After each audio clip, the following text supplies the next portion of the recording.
We now move on to the land bill that the government is trying to get it passed through the Rajya Sabha. Yeah.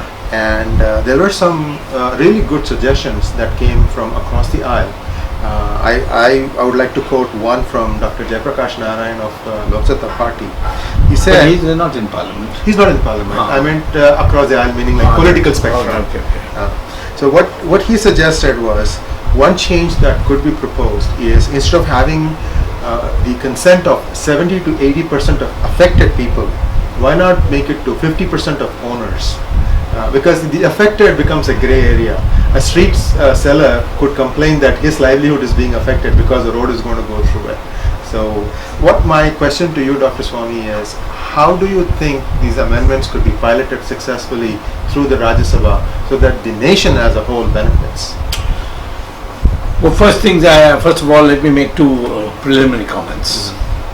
As far as the BJP introduced bill is far better than what the Congress introduced and got it passed. So that's all this Congress howl and scream is highly hypocritical. I don't care. I have a problem with the land bill of the BJP government on a conceptual basis. I don't want the government to get involved at all. Government be a facilitator to bring the buyer and the seller together. And we believe in private property. Somebody wants to dispose of his private property. Now who does he inconvenience? Those are things that it is his responsibility. I mean the sellers. I have been having servants in my house, and I shift house. I got to think of where the servants will be put up. In the new house, or whether if the servant is living in his own house, and whether the distance travelling will be longer. These are things we adjust for.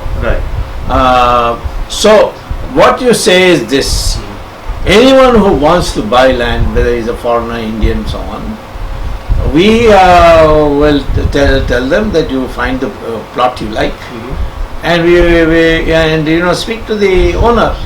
I don't think that the owner has no price limit. There is a price beyond which he will be willing to sell. Because after all, it is a property, and if he thinks that he's getting more money than he would ever plowing on the field there, he's going to sell it to you. So in that thing, there the government can also see whether the dislocation, all these things the government can.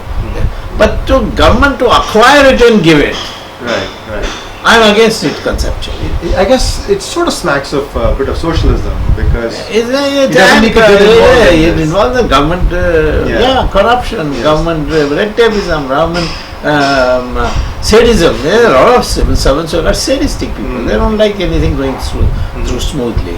So why should they get into this? You got so many other things to do. Your law and order is a very big problem. Government, whatever spare time is there, it should put in law and order.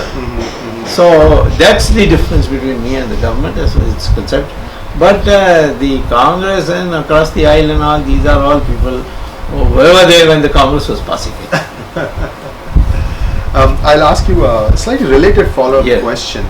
This has got to do with black money, and that one of the instances of black money is found right in real estate sale deeds. Because what happens is, whenever you go to buy a house, there's a certain percentage black and certain percentage white. So I'm going to frame the debate by asking you, making a silly suggestion, and you can feel free to say, I'm out of my mind suggesting this. Because a suggestion, it can't be silly. I mean, suggestion is suggestion. So what I was thinking was that anytime a builder starts to build an apartment complex, the government mandates that they can buy up to 10% of the flats in that complex for the price at which the registration is being done. That's right. And then if the thing happens after the thing has been built and constructed, and it's happening after 5 years of occupancy and so on, still this would make sure that the price, government is always aware of the price, and that the buyer will be obligated to sell at the complete white price. I think we need tax reforms. Why you want this stamp duties, and why you want this registration certificate? As long as they notarize it, why should I add on stamp paper and and so on. In fact, even on stamp paper, people have been putting duplicate Yes, stamp papers. absolutely. There became famous Telgi case. Yes. So they even have counterfeit currency. What to talk about stamp Yes. paper? I think we should. This housing and real estate market is so important. Mhm. I think we need a major tax reform there, Mhm. and that's the only way. Mhm. Then black money will not be generated. So I sense an underlying theme in most of your suggestion. Yes. Simplify. Yes, absolutely. That's so Simplify transparency. So intuitive that Yeah. one wonders why isn't this No, don't. You don't know human nature. When I proposed all these deregulations and removing quotas, this that, people told me, what are you? I mean, are you a subversive agent in our government or what? In Narasimha Rao's. Because what you're saying is that there'll be chaos. There will be chaos.